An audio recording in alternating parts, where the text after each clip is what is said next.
Good to see everybody here this evening. Good to be seen here, sir. Thank you. And today I finished a book. A story I've been working on concerning how what warriors lived the longest, the ones who ran in first or the ones who went in with their shield. And when you are ready, you can go right ahead and begin. So thank you all for letting me share some time with you this evening. Okay, that's okay. All right. What did you hear in Steve's story that you liked and why? I'm going to open it up to the group. Steve, I thought, your analogy of using a shield, of being shielded versus not being shielded. Thank you. I'd like to ask a couple of other storytellers to maybe chime in a little bit and tell us what you think and what would you do with that, the analogy that Steve was trying to build there. The phrase that you used probably 3 or 4 times at least was "I believe." I would try replacing that with something like, I wonder if you think as I do, or if you believe as I do. Yeah. So that you bring them into that thought process. And even here's my story. From my childhood on, for years and years and years, I had great interest in the Himalayan mountains. And I did not know why. For years and years, I read books, I saw movies. Himalayan mountains were just my goal, all inner guidance. And I'm so grateful for that. what did you hear that you liked and why? This is my life. That happens. That's my reality. And I love it. I could feel myself climbing a mountain. I could feel the elevation. I could feel myself sitting on the curb, peeling an egg. So I was really into what you were saying. And the fact that that's not just a story, but a crime of your experience is a phenomenal testament to your heart as an explorer. Sure. Yep. Can anybody else bring that to me? This was for a long time my question, what you just said. And wondering for a long time if I even tell the story, because I did not know how to avoid the past life experience. But you were talking about the egg and peeling it. And what I would do there, and especially if you're in a position where you're standing or you're in front of an audience, they can see you, actually go through the motions. So I had brought, and I don't know if these were in your pocket or wherever they were, but I'm going to imagine for the moment that they were in your pocket. And it's like, now in my pocket, I had brought with me 2 eggs. I'm assuming these were hard-boiled eggs. Is that right? Yes. So, and you peeled them. So actually reach into your pocket and it's like, I had 2 hard-boiled eggs with me because, we'd gotten kind of hungry. And as I sat there peeling it, I was sitting next to a person. We got to talking. And we realized as we spoke that we had a shared memory. And all the time, you're peeling the egg. And just, actually go through those motions of, and that's what people are focused on. You're peeling an egg. That looks like a good egg.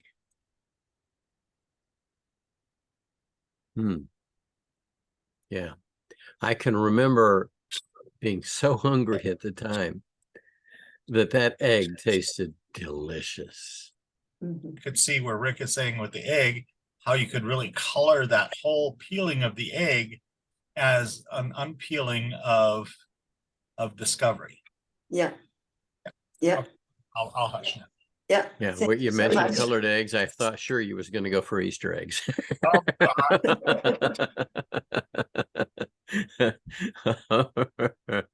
God. So I will just simply point out something that I've kind of cultivated going out of my way to have this kind of thing.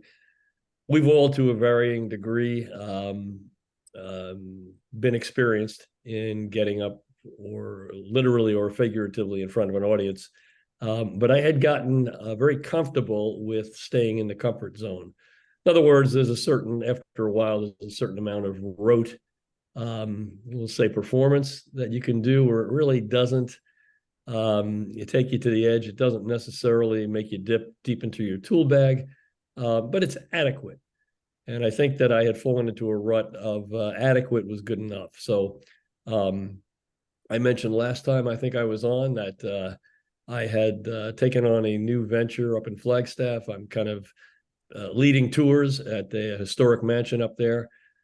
Sounds pretty easy, and in the big context, it is pretty easy. However, it's very, very different than anything I had ever done, and there is a pretty steep learning curve in the beginning. So it took me way out of my comfort zone, because you need to have the knowledge before you can kind of be an expert, so to speak.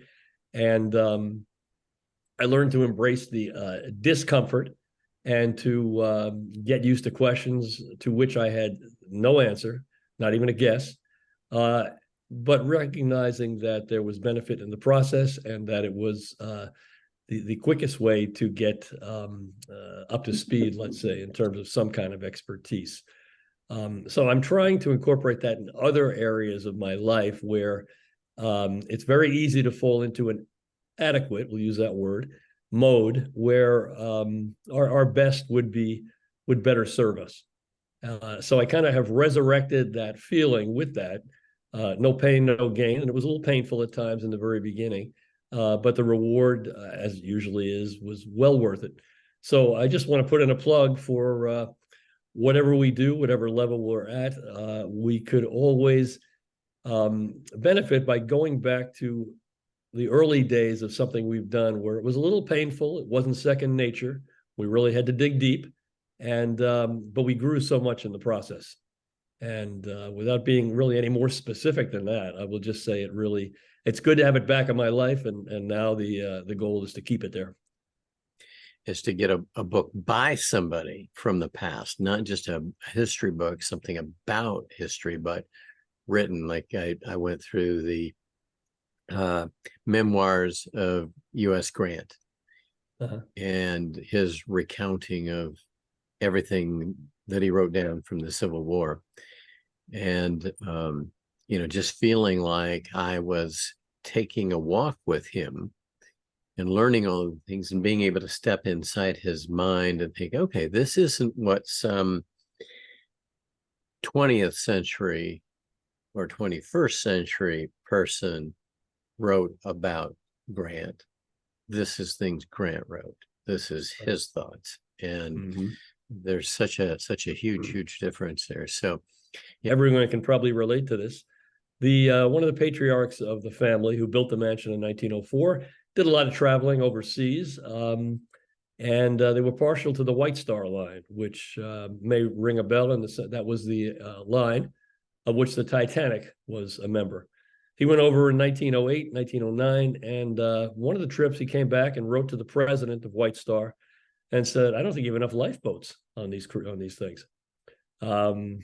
I don't know whether he had a premonition, but kind of an amazing coincidence, if that's the right word. Okay, thank you. And thank Martin, because I have always believed that life begins outside the comfort zone. As soon as you leave your comfort zone, you become alive. Right. And I did that before anybody knew there was a comfort zone. The year was 1965. And he said, "I need to leave tonight." And I said, "No problem, sir."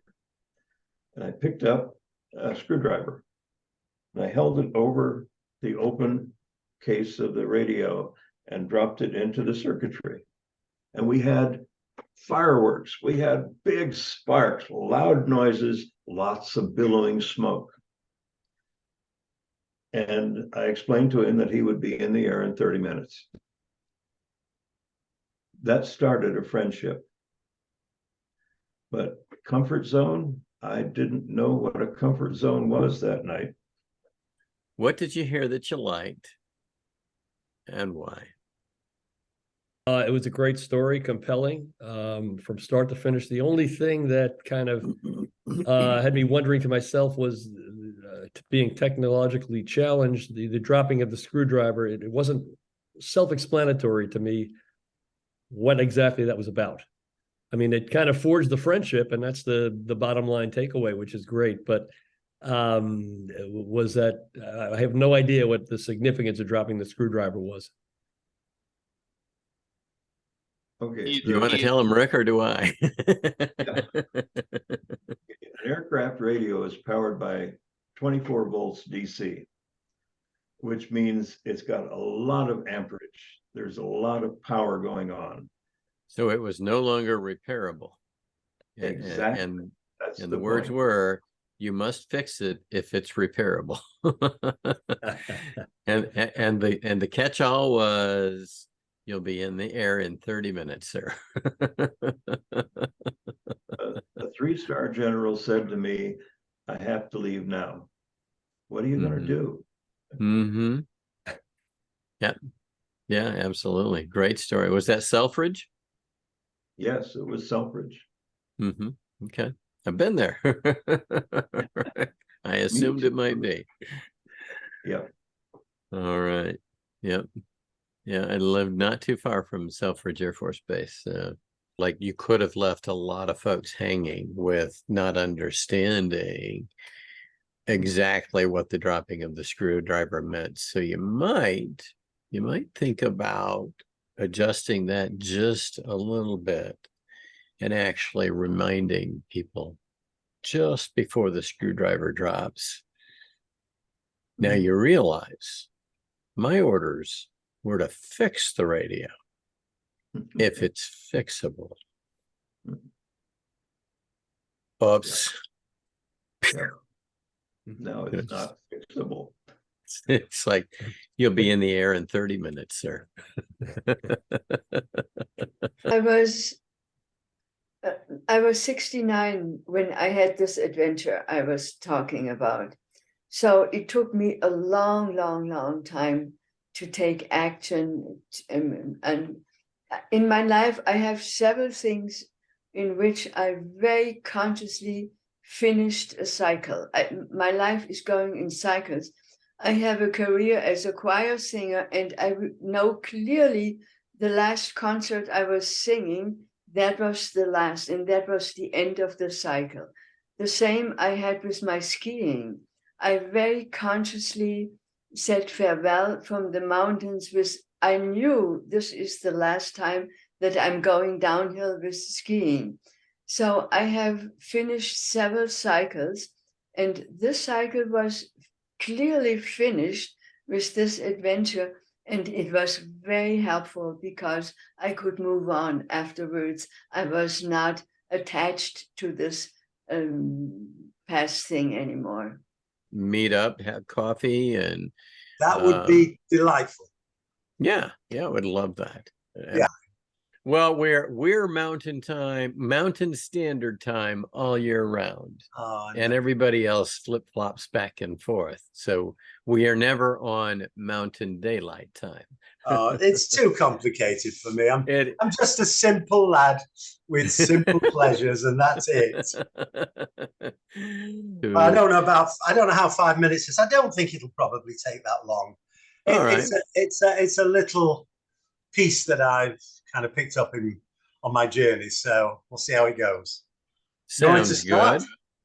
Sure, let me go ahead and get the clock on the screen for you. There we go. And basically the scenario is if it turns red and you're almost done, finish up. If it turns red and you still got another 5 minutes left, wrap it up. Yeah, go away. Okay. All right, let's start. Well, the title of this piece is called On Being British, or An alternative title was I Blame It on British Rail. Up to 1993, British Rail was a nationalised conglomerate monstrosity that was owned and run by the British government, and run very badly. So it's 1985. I was living in Manchester, and this day I was travelling down to London for a business meeting. I turned up at Piccadilly Station and discovered I was 20 minutes early. Or what was as likely, British Rail had the time of the train wrong.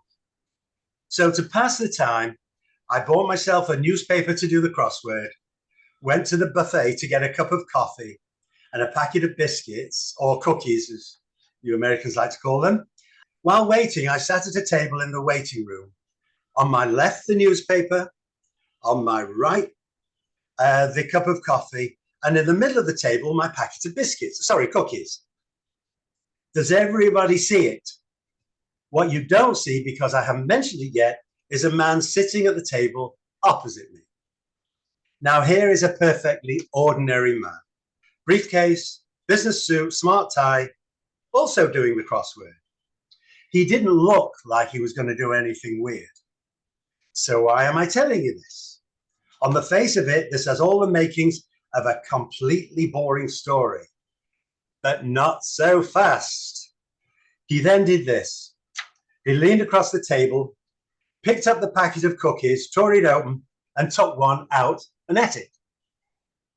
Now this, I have to say, is the sort of thing that we British are very bad at dealing with. There's nothing in our background, upbringing, or education that teaches us how to deal with someone in broad daylight that has just committed grand larceny on your cookies. Now, if that would have been, say, in South Central LA, there would very quickly have been gunfire, blood, helicopters, CNN, the lot. But in the end, I did what every red-blooded Englishman would do. I ignored it. I stared at the newspaper, took a sip of coffee, tried to do a clue on the newspaper, couldn't do anything, and thought, what the heck am I going to do now? In the end, I thought, nothing for it, I'll just have to go for it. I tried very hard not to notice the fact that the packet was already opened. I took out a biscuit for myself. I thought, that's settled him, but it hadn't, because a moment or two later, he did it again. He took another biscuit. Having not mentioned it the first time, it was somehow even harder to raise the subject the second time. Excuse me, I couldn't help but notice, well, that doesn't really work. We went through the whole packet like this. Now, when I say the whole packet, I mean, there were about 8 biscuits, but it felt like a lifetime. He took one, I took one. He took one, I took one. Finally, when we got to the end, he stood up and walked away. Well, we exchanged meaningful looks, then he walked away, and I breathed a sigh of relief and sat back. A moment or two later, my train arrived. So I tossed back the rest of my coffee, stood up, picked up the newspaper, and underneath the newspaper were my biscuits. In conclusion, the thing I like particularly about this is the thought that somewhere in England, there's been wandering around for the last 38 years, a perfectly ordinary guy who has had the same exact story, well, only with one difference. He doesn't have a punchline. That's it. That was a good story. What did you hear that you liked and why? Marty, let's start with you. I like the self-deprecation. You were, figuratively speaking, the butt of the joke for a good part of the story. Yeah. We not knowing that the tables were going to turn at the very end. But it is a great story. One way to enhance it, and I don't suggest it needs any enhancing, but maybe just some of those looks back and forth, or what you were really thinking, or just imagine you're on television, not on the radio. Right. So the facial expressions would go a million miles with that. But great job. Great job. I love the story. I love the story. And I was watching you explain how British how the British would normally act and how difficult it was for you not to react that way. That just added the extra slice of tension on that. Totally visual. I get a visual of all this, and I'm stealing your story. So there. You've just been to Speakers Open Mic on October the 10th, 2023. So if there was something that you heard that is just your favorite takeaway from the evening, let's hear what it is. But I will end on the last story. It is one of those stories that just everybody can relate to it. It's something that can be dusted off and used in just about any setting, and get a great laugh, because we've all kind of been in that situation one way or the other. So I love the universality of your story. Yes. So Rick Allen would, you see, we look at dropping the mic today, but Rick Allen was the original drop the screwdriver. In the month of November, the second Tuesday will be the 14th. We're going to be very, very close to Thanksgiving on that day, and all of the holidays that rush right through like a flood of water that come after that. So we'll look forward to getting back together with you on November the 14th at 5:30 Arizona time, and that is our time for this meeting, regardless of what time it is in the rest of the world. So we let them change whatever they want to and drift back and forth, flip-flop, but we stay with 5:30 Arizona time, and we say that's the real time. So y'all just do the math, figure it out. So